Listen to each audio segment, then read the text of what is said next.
Assalamu alaikum mekendештер, кандайсыздар, амансыздарбы, тынчсыздарбы, чарчабай иштеп атасыздарбы? Так, оштон салам барыңыздарга. Так, бүгүн кичине кыска нуска видео болот.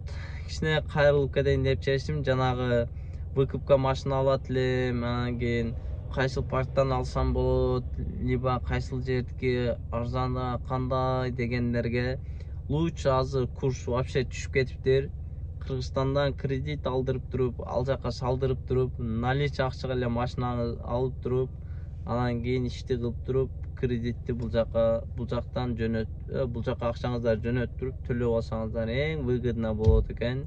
Эсептеп карап чыктым.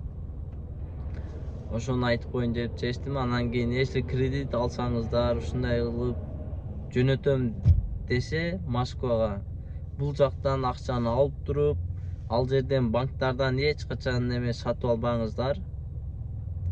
Рубль сатып албаңыздар. Лучше колго барып, колдон сатып алсаңыздар, ошол сиздерге арзаныраак түшөт. Дагы банктан алсаңыздар кичине кымбатыраак. Разница бир 15 миң, 10 миң разница болуп калат экен. Лучше колго келип туруп, короче, миллион бар, мен ушул миллионго рубль алмашым керек. Канчадан бересиң, арзаныраак бер десеңиздер, ошондой түшүрүп берет.